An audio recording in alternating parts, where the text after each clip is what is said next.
এইখন গাঁৱত ইমান মজা ইমান মজা এই গাঁৱত গেলা পোৱা যায় এই গাঁৱত ৰহি পোৱা যায় গাহৰি ভাজা লগত ৰহি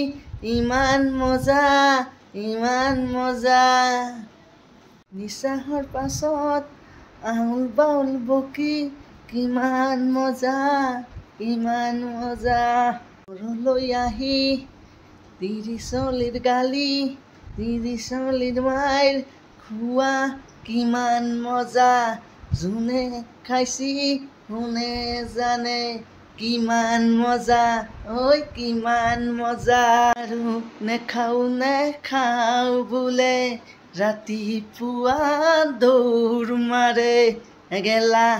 ৰহি গাহৰি ভাজাৰ লগত ৰহি কিমান মজা বহুত মজা খাই উঠি পৰি থাকে হেলাং খাই ৰাস্তাৰ কুকুৰে মুতি দিব মুখত ঠেং দাঙি কিমান মজা